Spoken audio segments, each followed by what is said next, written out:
రెడ్డి గారికి ఏ నియోజకవర్గానికి వెళ్ళినా ఎక్కడికి వెళ్ళినా మెదక్ పార్లమెంట్లో అడుగడుగున జన నీరాజనం పడతా ఉన్నారు.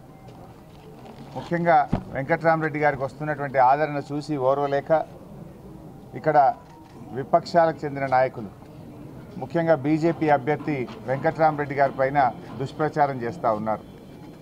అంటే ఏదైనా నిజాలు చెప్తే వాస్తవాలు చెప్తే వాస్తవాల ఆధారంగా ప్రజలు నిర్ణయం తీసుకుంటారు. కానీ అభూత కల్పనలను అబద్ధాలను గోబల్స్ను ప్రచారం చేసి మరి బీజేపీ అభ్యర్థికి గెలుపు అలవాటు. గతంలో దుబ్బాక ఉప ఎన్నికల సందర్భంలో కూడా ఇక కొద్ది గంటల్లో పోలింగ్ ప్రారంభమవుతుందంటే కాంగ్రెస్ పార్టీ అభ్యర్థి బీఆర్ఎస్లో చేరినట్టు ఒక ఫేక్ వీడియో తయారు చేసి దాన్ని దుబ్బాక ప్రాంతంలో సోషల్ మీడియాలో విడుదల చేసి రాజకీయంగా లబ్ధి పొందే ప్రయత్నం చేశారు. అంటే ఏదైనా ఫెయిర్ పాలిటిక్స్ లేవు. ఆయన గతంలో కూడా పాపం కాంగ్రెస్ పార్టీ అభ్యర్థి ఆయన బీఆర్ఎస్లో చేరిపోయినట్టు, ఆయన చేతులు ఎత్తేసినట్టు, ఆయన పోటీ నుంచి తప్పుకున్నట్టు ఒక ఫేక్ సోషల్ మీడియాను ఇక 2 గంటలైతే ఎలక్షన్ స్టార్ట్ అయిందంటే ఆ ఫేక్ మీడియాను ప్రజల్లో వదిలారు. అది చూస్తే ఎట్లుంటుందంటే నిజంగానే టీవీలో వచ్చినట్టు, ఒక టీవీలో ప్రసారమైనట్టు ఒక తప్పుడు వార్తా కథనాన్ని తయారు చేసి ప్రజల్లోకి వదిలారు. దాంతో ప్రజలు కొద్దిగా కన్ఫ్యూజ్ అయిపోయి నిజమేమో అనుకొని కొన్ని ఓట్లలో తేడా వచ్చినటువంటి పరిస్థితి మనం చూసాం. ఇప్పుడు కూడా వెంకట్రామరెడ్డి గారి మీద ఒక సోషల్ మీడియాలో ఒక దొంగ వీడియోను తయారు చేసి ఆయన పట్ల దుష్ప్రచారం చేస్తూ, ఆయన ఒక వైట్ పేపర్ లాంటి వ్యక్తి, ఇన్నేళ్ళు ఆయన ఐఏఎస్ ఆఫీసర్గా కలెక్టర్గా పనిచేస్తే మచ్చ లేకుండా ప్రజల కోసం పనిచేసి ఎంతో మంచి పేరు తెచ్చుకున్నటువంటి వ్యక్తి వెంకట్రామరెడ్డి గారు. ఆయనను ఒక తప్పుడుగా చూపించి ఒక తప్పుడు విషయాలను సోషల్ మీడియాలో ప్రచారం చేస్తూ రాజకీయంగా లబ్ధి పొందాలని చూస్తున్నారు. వాస్తవాలు మాట్లాడండి, మీరేం చేశారో చెప్పండి, ప్రజలకు ఏం చేస్తారో చెప్పండి.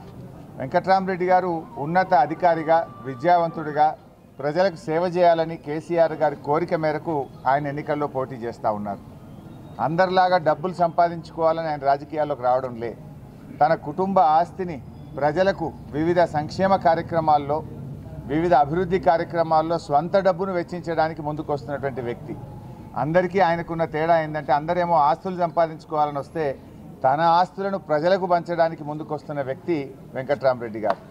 ఆయన ఒక ట్రస్ట్ పెట్టి పేద విద్యార్థులను చదివించడానికి, మరి నిరుద్యోగ యువతకు శిక్షణ ఇప్పించడానికి, పేదల కోసం ఇటు ప్రభుత్వ కార్యక్రమాలతో పాటు సొంత కార్యక్రమాలు అమలు చేయడానికి ముందుకు వస్తూ ఉన్నారు. అలాంటి మంచి మనిషిని ఆశీర్వదించాలని నేను కోరుతా ఉన్నా. ముఖ్యంగా రాబోయే రోజుల్లో బీజేపీ పార్టీ వాళ్ళు ఇంకొన్ని ఫేక్ వీడియోలు, ఇంకొన్ని అబద్ధాలను గోబాల్స్ను ప్రచారం చేస్తారు. వాళ్ళు ఓడిపోతున్నామని అర్థమైంది. ఫ్రస్ట్రేషన్తో ఏంటంటే కొన్ని అబద్ధాలను ఫేక్ వీడియోలను సోషల్ మీడియాలో ఇచ్చి ప్రజలను కన్ఫ్యూజ్ చేసే ప్రయత్నం చేస్తారు. మెదక్ పార్లమెంట్ ప్రజలకు ఈ సందర్భంగా నేను ఇప్పుడే విజ్ఞప్తి చేస్తూ ఉన్నా, ఈ సోషల్ మీడియాలో వచ్చే ఫేక్ వీడియోలను నమ్మకండి, ఫేక్ వార్తలను నమ్మకండి. ఎందుకంటే వీళ్ళు 2-3 రోజులు ఓట్లున్నాయనగా అబద్ధాలను కొన్ని ఫేక్ వీడియోలను మీ ఫోన్లలోకి పంపించి అది నిజమని నమ్మించి లబ్ధి పొందాలనే కుట్ర ఇలా బీజేపీ నాయకులు చేస్తూ ఉన్నారు. గతంలో చేసిన చరిత్ర వాళ్ళకు ఉంది. దుబ్బాక ఉప ఎన్నికల్లో అట్లనే చేసిండ్రు.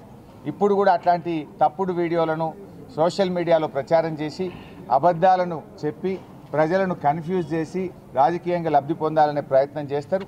ఈ ఫేక్ వీడియోలను అబద్ధాలను గోబల్స్ ప్రచారాన్ని వెంకట్రామరెడ్డి గారి మీద చేస్తున్న దుష్ప్రచారాన్ని ఎవరు కూడా నమ్మొద్దని, అందులో ఎంత మాత్రం నిజం లేదని, దాని మీద ఎన్నికల కమిషన్కు కూడా బీఆర్ఎస్ పార్టీ తరఫున ఫిర్యాదు కూడా చేస్తున్నాం. ఎందుకంటే ఒక అభ్యర్థి మీద అబద్ధాలు ప్రచారం చేసి లబ్ధి పొందడం కరెక్ట్ కాదు. అందువల్ల ఆయన మీద రేపు పోలీస్ స్టేషన్లో కూడా ఫిర్యాదు చేస్తున్నాం, ఎలక్షన్ కమిషన్కు కూడా ఫిర్యాదు చేస్తున్నాం. అసలు ఆయన మీద ఎలాంటి మచ్చలేనటువంటి మనిషి మీద బురద జల్లడం ద్వారా లబ్ధి పొందాలనే ప్రయత్నం చేస్తున్నారు. దాన్ని ఎవరు ప్రజలు విశ్వసించొద్దని కూడా విజ్ఞప్తి చేస్తున్నారు.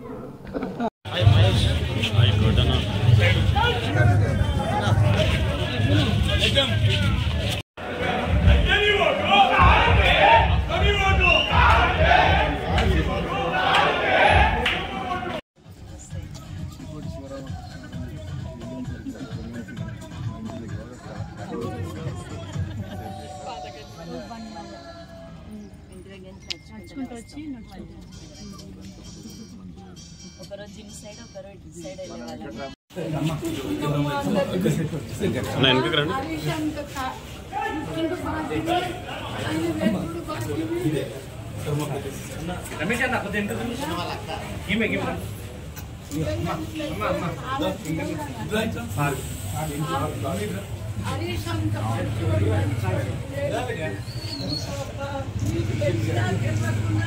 నాకైతే నీళ్ళ కరువు చెట్ల కరువు